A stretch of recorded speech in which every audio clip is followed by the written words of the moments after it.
టాలీవుడ్ లో కలకలం రేపిన డ్రగ్స్ వ్యవహారంపై ఈ రోజు నుంచి విచారణ ప్రారంభించనుంది ఎక్సైజ్ శాఖ. దర్శకుడు పూరి జగన్నాథ్ తో సిట్ విచారణ మొదలుపెట్టనుంది. అయితే ఆయన ఏ ప్రశ్నలు వేస్తారని అంతటా చర్చనీయాంశమైంది. ముఖ్యంగా డ్రగ్స్ ఎన్ని రోజులుగా వాడుతున్నారు, మీకు ఎవరు డ్రగ్స్ అందిస్తున్నారు, మీరు ఎవరెవరికి అందిస్తున్నారన్న విషయాలపై ప్రశ్నించే అవకాశం ఉంది. సినీ ఇండస్ట్రీలో 12 మంది సినీ ప్రముఖుల్ని సిట్ ప్రశ్నించబోతోంది. ఈ రోజు పూరి జగన్నాథ్ ను, రేపు చార్మీని విచారించనుంది. 21న ముమైత్ ఖాన్, 22న సుబ్బరాజు, 23న కెమెరామెన్ శామ్ కే నాయుడు, 24న రవితేజలను అధికారులు ప్రశ్నించనున్నారు. అలాగే 25న ఆర్ట్ డైరెక్టర్ చిన్న, 26న నవదీప్, 27న తరుణ్, 28న నందు, తనీష్లు విచారణకు రావాల్సిందిగా ఆదేశాలు జారీ అయ్యాయి. అయితే వీరంతా డ్రగ్స్ వాడారా, విక్రయించారా అన్న కోణంలో ప్రశ్నించనున్నారు అధికారులు. మరోవైపు ప్రస్తుతం పూరి జగన్నాథ్ తో పాటు రవితేజ, ముమైత్ ఖాన్ హైదరాబాద్ లో అందుబాటులో లేరు. వీరు విచారణ సమయానికి వస్తారా లేక సమయం అడుగుతారా అన్నది చూడాలి. హైదరాబాద్ లోకి డ్రగ్స్ ఎలా సప్లై అవుతున్నాయన్న దానిపై ఫోకస్ చేసింది సిట్. డార్క్ నెట్ ద్వారా డ్రగ్స్ ను ఆర్డర్ చేసిన తర్వాత దాన్ని పార్సల్ ద్వారా హైదరాబాద్ కు తీసుకొస్తున్నారు సప్లయర్లు.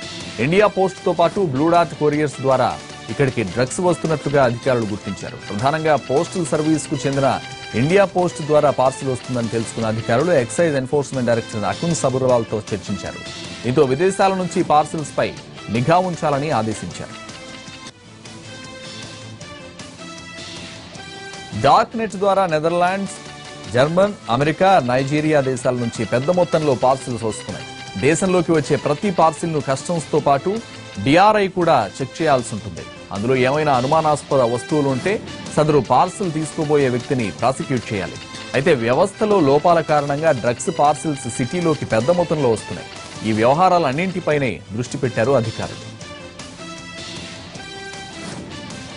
డ్రగ్స్ విషయంలో ప్రభుత్వం కఠినంగా వ్యవహరించాలని, అందులో ఉన్న ప్రముఖుల పేర్లు బయటపెట్టాలని ఎస్ఎఫ్ఐ, డివైఎఫ్ఐ 5 ఆధ్వర్యంలో జరిగిన రౌండ్ టేబుల్ సమావేశం డిమాండ్ చేసింది. డ్రగ్స్ విక్రయాలు, సమాజంపై ప్రభావం, ప్రభుత్వ వైఖరి అన్న అంశాలపై సమావేశంలో చర్చించారు. డ్రగ్స్ ను నిర్మూలించేందుకు అందరూ కలిసికట్టుగా పనిచేయాలన్న అభిప్రాయం సమావేశంలో వ్యక్తమైంది. ఏపీ కేబినెట్ కీలక నిర్ణయాలు తీసుకుంది. బెల్ట్ షాపులు, ఇసుక అక్రమ రవాణాపై ఉక్కుపాదం మోపాలని నిర్ణయించింది. ఇవాటి నుంచి రాష్ట్ర వ్యాప్తంగా అన్ని బెల్ట్ షాపులు మూసివేయాలని నిర్ణయించింది. రోడ్లపై మద్యం తాగుతూ కనిపిస్తే అరెస్ట్ చేయాలని అధికారులకు స్పష్టమైన ఆదేశాలు జారీ చేశారు ప్రభుత్వ అధినేత.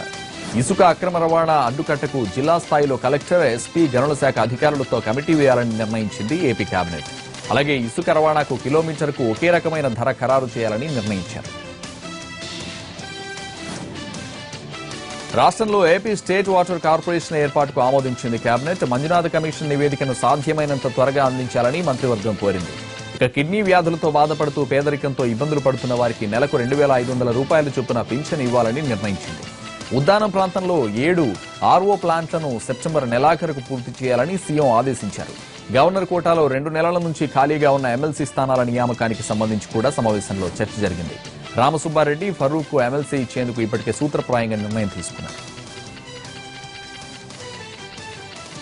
రైతు సంఘాల ఏర్పాటు, భూ రికార్డుల నిర్వహణకు విధి విధానాల ఖరారు చేసింది తెలంగాణ సర్కార్. అలాగే కొత్త పాస్బుక్లను జారీ చేయనుంది. ప్రతి రెవెన్యూ గ్రామంలో ఒక రైతు సంఘాన్ని 11 మంది సభ్యులతో గ్రామ రైతు సమన్వయ సమితిని ఏర్పాటు చేయనుంది. సర్వే కోసం 15,000 మంది నిరుద్యోగులను నియమించనుంది. వీరికి నెలకు 20,000 వేతనం ఇవ్వాలని నిర్ణయించింది. గ్రామ కూడలలో సర్వే వివరాలను పెట్టనున్నారు. ఈ చర్యల వల్ల భవిష్యత్తులో బ్యాంకులే రైతుల ఇళ్ల ముందుకు వచ్చి రుణాలు ఇచ్చే పరిస్థితి వస్తుందని సీఎం కేసీఆర్ అన్నారు.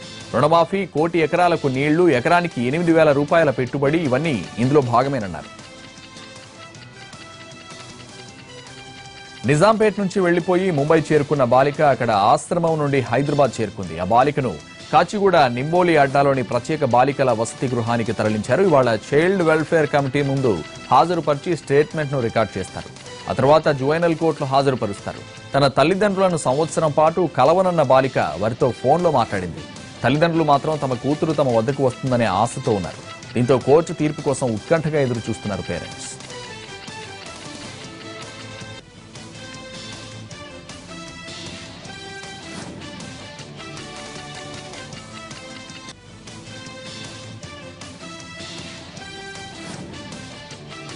సిద్దిపేట జిల్లా హుస్నాబాద్ లో కొత్తగా ఏర్పాటు చేసిన పాలిటెక్నిక్ కళాశాలను ప్రారంభించారు ఉప ముఖ్యమంత్రి కడియం శ్రీహరి.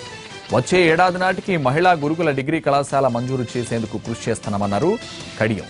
మరోవైపు స్థానిక వ్యవసాయ మార్కెట్లో నిర్మించిన గోదామును మంత్రి హరీష్ రావు ప్రారంభించారు. హుస్నాబాద్ లో రైతు బజారు ఏర్పాటు చేస్తామని, అలాగే ఆర్టీసీ బస్ డిపోకి 20 కొత్త బస్సులు అందిస్తామని చెప్పారు మంత్రి.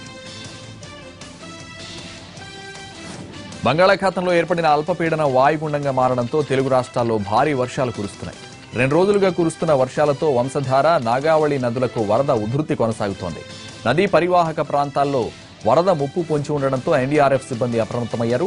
వాయుగుండం ప్రభావంతో శ్రీకాకుళం జిల్లాలో భారీ వర్షాలు కురుస్తున్నాయి. వరద కారణంగా పంట పొలాలు నీట మునిగాయి.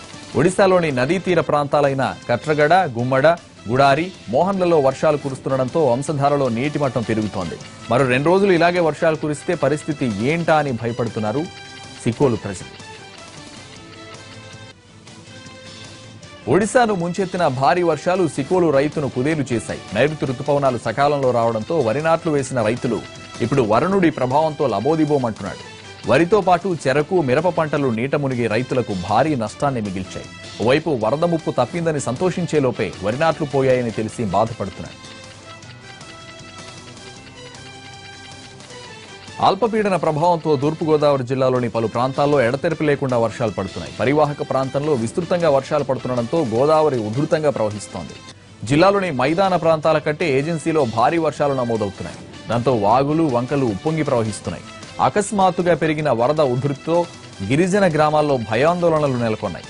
గిరిజన గ్రామాలకు మెరుగైన వైద్య సౌకర్యాలతో పాటు ఆహార పానీయాలు అందజేస్తున్నట్లు చెప్పారు కలెక్టర్.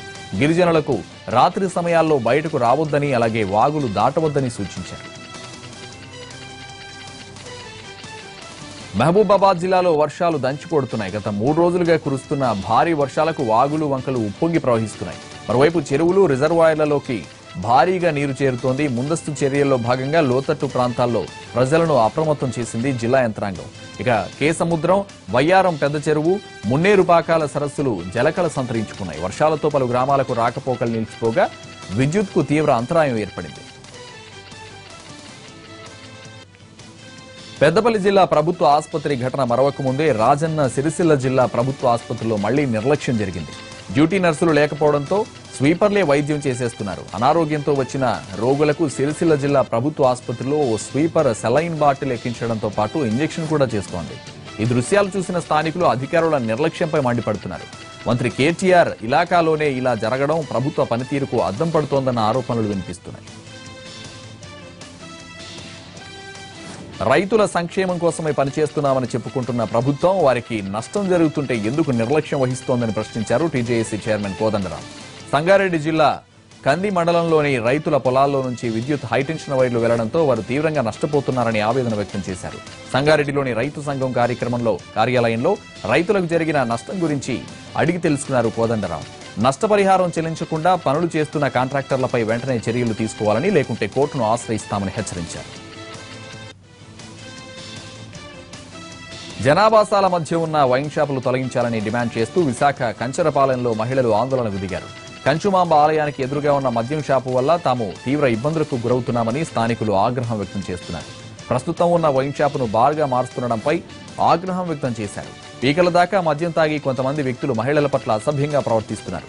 అర్ధరాత్రి వేళల్లో తలుపులు కొడుతున్నారని వాపోతున్నారు స్థానికులు. దీనిపై ఎన్నిసార్లు ఫిర్యాదులు చేసినా ఎవరూ పట్టించుకోవడం లేదని, తక్షణం వైన్ షాపును తొలగించాలని డిమాండ్ చేస్తున్నారు.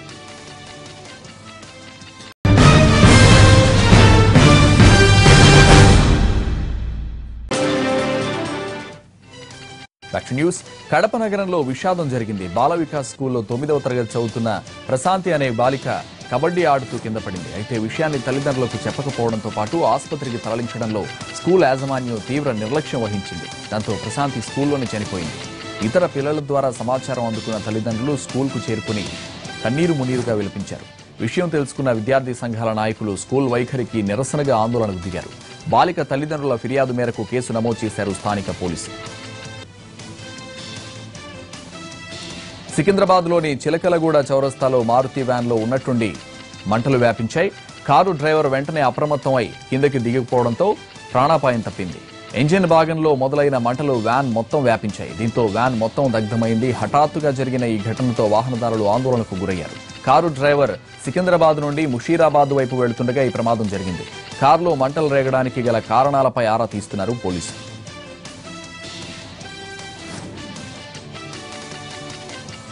భారీ వర్షాలతో అప్రమత్తమయ్యారు జీహెచ్ఎంసీ అధికారులు. ఏ క్షణంలోనైనా పడిపోయేందుకు సిద్ధంగా ఉన్న పురాతన భవనాలను కూల్చివేసే పనులు పడ్డారు. ఇప్పటికే పలు భవనాలకు నోటీసులు ఇచ్చిన అధికారులు వాటిని యజమానులు ఖాళీ చేయకపోవడంతో బలవంతంగా కూల్చివేసే పనిని ప్రారంభించారు. ఇదే క్రమంలో సికింద్రాబాద్ బండిమేట్లోని 3 అంతస్తుల భవనాన్ని నేలకూల్చారు. ఇప్పటికే శిథిలావస్థకు చేరిన ఈ 90 ఏళ్ల భవనానికి పలుమార్లు నోటీసులు జారీ చేశారు. కూల్చివేత సమయంలో ట్రాఫిక్ ఇబ్బందులు ఏర్పడకుండా ముందస్తు జాగ్రత్తలు తీసుకున్నారు అధికారులు. కరీంనగర్ శివారులోని పుష్పాంజలి రిసార్ట్పై జరిపిన దాడిలో 32 మంది పేకాట రాయుళ్లను అరెస్ట్ చేశారు పోలీసులు. నిందితుల నుంచి 7,93,000 రూపాయలను స్వాధీనం చేసుకున్నారు. ఈ క్లబ్లో కేవలం రమ్య ఆడుకునేందుకు మాత్రమే హైకోర్టు అనుమతి ఉంది. అయితే తమ దాడుల్లో 3 కార్డ్స్ ఆడుతున్నట్లుగా తేలిందని పోలీసులు చెబుతున్నారు. కరీంనగర్ నుంచే కాకుండా వరంగల్, సిద్దిపేట, మంచిర్యాల ప్రాంతాల నుండి కూడా పేకాట క్లబ్కు చాలా మంది వస్తున్నారని పుష్పాంజలి రిసార్ట్లోని క్లబ్కి పోలీసులు చెప్పారు. పట్టుబడ్డ వారందరిపై గేమింగ్ యాక్ట్ కింద కేసులు నమోదు చేశారు. గద్వాలలో దాడులు చేసిన పోలీసులు కాలం చెల్లిన వస్తువులను అమ్ముతున్న షాపులపై కేసులు పెట్టారు. గడువు తేదీ ముగిసిన అల్లం పేస్ట్, బిస్కెట్లు, ఇతర వస్తువులను సీజ్ చేశారు. అలాగే పట్టణంలో గుట్కాలను అమ్ముతున్న శ్రీనాథ్ అనే వ్యక్తిని అదుపులోకి తీసుకున్నారు. మొత్తం 3 అదుపులోకి తీసుకుని రిమాండ్కు తరలించారు పోలీసులు. సెజ్ భూముల నష్టపరిహారం మంజూరుకు 50,000 లంచం డిమాండ్ చేసిన వీఆర్ఓను రెడ్ హ్యాండెడ్ గా పట్టుకున్నారు ఏసీబీ అధికారులు. తూర్పుగోదావరి జిల్లా తొండంగి మండలంలోని ఏవీ నగరంలో వీఆర్ఓగా పనిచేస్తున్నాడు తమ్మయ్య దొర. గ్రామానికి చెందిన కలిబోయిన చంద్రరావును సెజ్ భూముల పరిహారం కోసం 50,000 ఇవ్వాలని డిమాండ్ చేశాడు. దీంతో బాధితుడు చంద్రరావు ఏసీబీని ఆశ్రయించాడు. పక్కా ప్లాన్ సిద్ధం చేసిన ఏసీబీ అధికారులు 30,000 లంచం తీసుకుంటుండగా తమ్మయ్య దొరను పట్టుకున్నారు. అతని నివాసంలో సోదాలు జరిపి కీలక పత్రాలు స్వాధీనం చేసుకున్నారు. రాత్రిళ్లు రోడ్లపై తిరుగుతూ ప్రజలను ఇబ్బందులకు గురిచేస్తున్న యువతపై కఠిన చర్యలు తీసుకుంటామని హెచ్చరించారు కరీంనగర్ సిపి కమలాసన్ రెడ్డి. 3 టౌన్లో నిర్వహించిన ఆపరేషన్ నైట్ సేఫ్టీ కార్యక్రమంలో 80 మంది యువకులకు ఆయన కౌన్సిలింగ్ నిర్వహించారు. కొంతమంది యువకులు నగరంలోని రోడ్లు, కూడలలో తిరుగుతూ వాహనదారులను ఇబ్బందులకు గురిచేయడంతో పాటు అసాంఘిక కార్యకలాపాలకు పాల్పడుతున్నారని సిపి తెలిపారు. అలాంటి వారిపై కఠిన చర్యలు తీసుకుంటామని హెచ్చరించారు. కరీంనగర్లో షీ టీమ్స్ ఏర్పాటు చేసిన తర్వాత 8 కేసుల్లో 10 మందిని అరెస్ట్ చేశామన్నారు police commissioner Kamalasan Reddy. Karimnagar commissionerate headquarters లో ఏర్పాటు చేసిన కౌన్సిలింగ్ లో ఆయన పాల్గొన్నారు. షీ టీమ్స్ ను ఏర్పాటు చేయడంతో బాధిత మహిళలు వేధింపులను ధైర్యంగా తమ దృష్టికి తీసుకొస్తున్నారన్నారు సిపి. ఫిర్యాదులు వచ్చిన వాటిపైనే కాకుండా డెకాయ్ ఆపరేషన్లు కూడా చేసి టీజింగ్ చేస్తున్న వారిని పట్టుకున్నామని తెలిపారు. వీడియో రికార్డు చేసిన తర్వాతే ఆధారాలతో నిందితులను అదుపులోకి తీసుకుంటున్నామన్నారు. మేడ్చల్ జిల్లా కీసరలో చోరీలకు పాల్పడుతున్న 3 అరెస్ట్ చేశారు పోలీసులు. నిందితుల నుంచి 6 తులాల బంగారం, కిలో వెండి, 2 కెమెరాలు, 2 ఐప్యాడ్లు, 7 సెల్ ఫోన్లు, 1 ల్యాప్టాప్, వాచ్ ను రికవరీ చేశారు. నిందితులు కీసర, నాగారం, కుషాయిగూడ, జవహర్ నగర్లలో చోరీలకు పాల్పడినట్లు పోలీసు విచారణలో తేలింది. కృష్ణా జిల్లా జగ్గయ్యపేటలోని వైవై కాలనీలో భారీ చోరీ జరిగింది. స్థానికంగా ఉన్న ఒక కుటుంబం గురువారం రాత్రి బంధువుల ఇంటికెళ్లింది. వెళ్తూ ముందు జాగ్రత్తగా ఇంట్లో ఉన్న నగదును వాషింగ్ మెషిన్ లో భద్రపరిచారు. అయితే ఇంట్లో ఎవరూ లేకపోవడాన్ని గమనించిన దొంగలు తాళం పగలగొట్టి వాషింగ్ మెషిన్ లో ఉన్న నగదుతో పాటు కేజీన్నర బంగారం చోరీ చేశారు.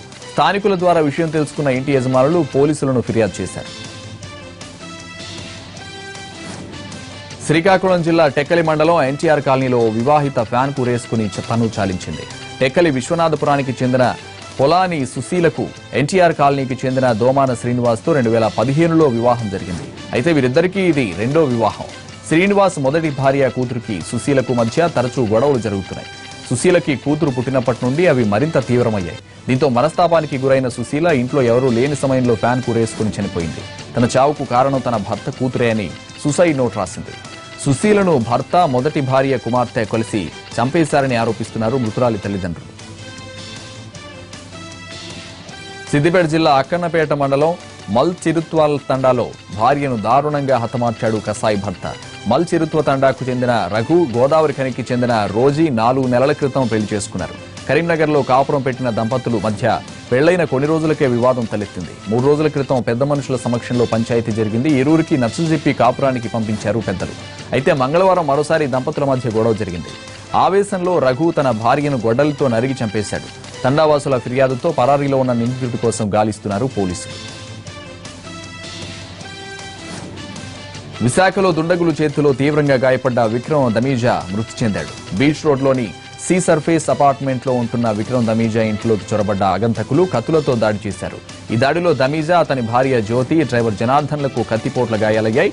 ఈ ముగ్గురులో దమీజాకు తీవ్ర గాయాలవడంతో కేజీహెచ్ సమీపంలోని ఓ ప్రైవేట్ ఆసుపత్రికి తరలించారు.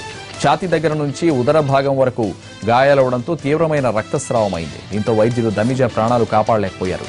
ప్రస్తుతం అదే ఆసుపత్రిలో దమీజా భార్య, డ్రైవర్ చికిత్స పొందుతున్నారు.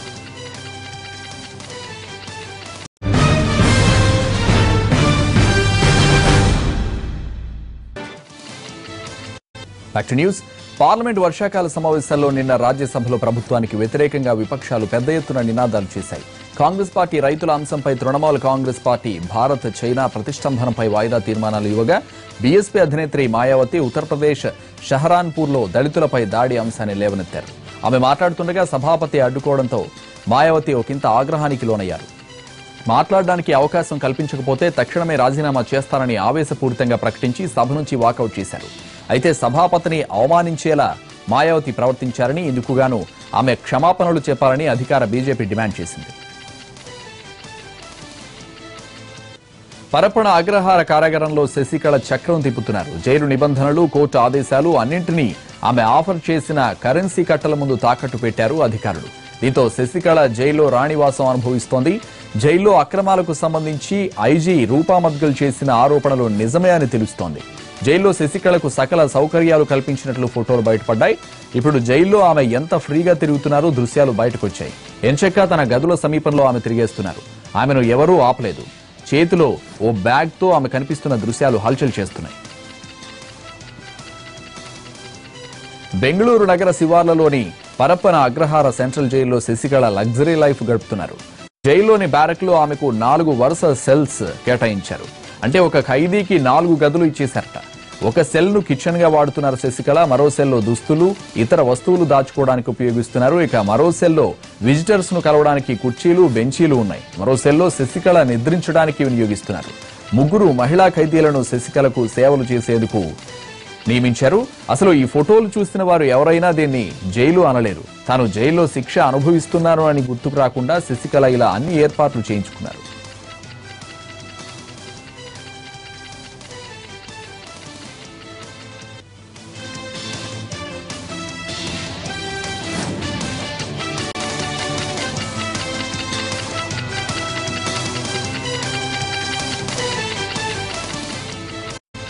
Underworld don gangster Abu Salem పెళ్లి చేసుకుంటున్నానంటూ మరోసారి దరఖాస్తు చేసుకున్నాడు. ముంబ్రా మహిళలను వివాహమాడేందుకు రిజిస్టర్ కార్యాలయానికి వెళ్లేందుకు అనుమతి కోరాడు. జైలు శిక్ష పడ్డా వారికి పెళ్లి చేసుకునే హక్కు ఉందని కోర్టులో గతంలో చెప్పిన తీర్పులను తన పిటిషన్లో ప్రస్తావించాడు అబూ సలేం.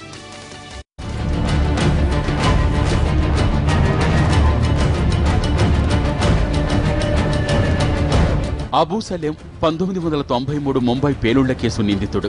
ప్రస్తుతం జైల్లో శిక్ష అనుభవిస్తున్నాడు. ఈ గ్యాంగ్స్టర్ ఇప్పుడు పెళ్లి చేసుకోవాలనుకుంటున్నాడు. 257 మంది చనిపోవడానికి, 713 మంది గాయాల పాలవడానికి కారణమైన సలేం ముంబ్రా మహిళను పెళ్లి చేసుకునేందుకు రిజిస్ట్రార్ కార్యాలయానికి వెళ్లేందుకు అనుమతి కోరాడు. అబూ సలేం 2015లో తొలిసారి పెళ్లి అనుమతి కోసం పిటిషన్ పెట్టుకున్నాడు. అప్పట్లో అతడి పిటిషన్ పెండింగ్ లో పడింది. తాజాగా సోమవారం అతడు మరోసారి వివాహం చేసుకునేందుకు దరఖాస్తు చేసుకున్నాడు. బొంబాయి, ఢిల్లీ హైకోర్టులో జైలు శిక్ష పడ్డ వారికి పెళ్లి చేసుకునే హక్కు ఉందని ఇంతకు ముందు చెప్పిన తీర్పులను అబూ సలేం తరపు న్యాయవాది ఫర్హాన్ షా గుర్తు చేశారు. అబూ సలేం రైల్లో వెళుతుండగా ఓ మహిళను ఫోన్ ద్వారానే పెళ్లి చేసుకున్నాడని వార్తలొచ్చాయి. ఆ మహిళ ఠానేలోని ముంబ్రాకు చెందినవారు. ఈ అంశాన్ని దర్యాప్తు చేయాలని టాడా కోర్టు అప్పుడు థానే పోలీసులను ఆదేశించింది. అటు ఈ వార్త వల్ల తన పరువు పోయిందని, నన్ను అబూ సలేం భార్య అంటున్నారని ఆ మహిళ వాపోయింది. ఏ కారణం లేకుండా అసత్య ప్రచారం చేశారు కనుక ఇప్పుడు అబూ సలీంని పెళ్లి చేసుకోవాలనుకుంటున్నట్లు ఆ మహిళ చెప్పింది. 1993 నాటి ముంబై పేలుళ్లకు కీలక సూత్రధారైన అబూ సలీంను పోర్చుగల్లో అరెస్టు చేసి భారత్కు తీసుకొచ్చారు. దాదాపు 6 డజను కేసుల్లో నిందితుడిగా ఉన్న అతణ్ణి కోర్టు దోషిగా కూడా తేల్చింది. కాలినడకన తిరుమలకు వెళ్లే భక్తులకు టీటీడీ శుభవార్త వినిపించింది. ఇకపై నిత్యం 20,000 దివ్య దర్శనం టోకెన్లను జారీ చేయాలని నిర్ణయించింది.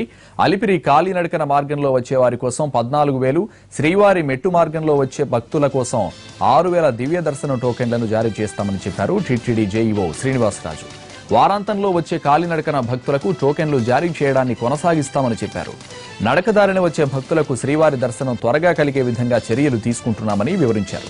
గదుల కేటాయింపులో ఇటీవల తీసుకొచ్చిన విధానంతో భక్తులకు ఎంతో మేలు జరుగుతుందన్నారు టీటీడీ జేఈఓ శ్రీనివాసరాజు.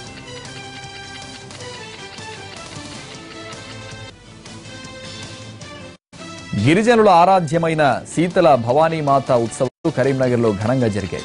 గౌతమినగర్లో భవానీమాత విగ్రహాలకు ప్రత్యేక పూజలు నిర్వహించారు. ఈ సందర్భంగా గిరిజనులు చేసిన సంప్రదాయ నృత్యాలు ఆకట్టుకున్నాయి.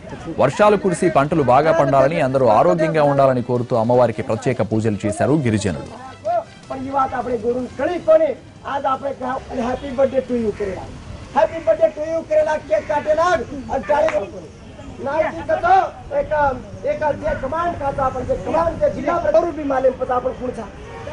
आपण कुठचा तो वरे सरणार भाई बसा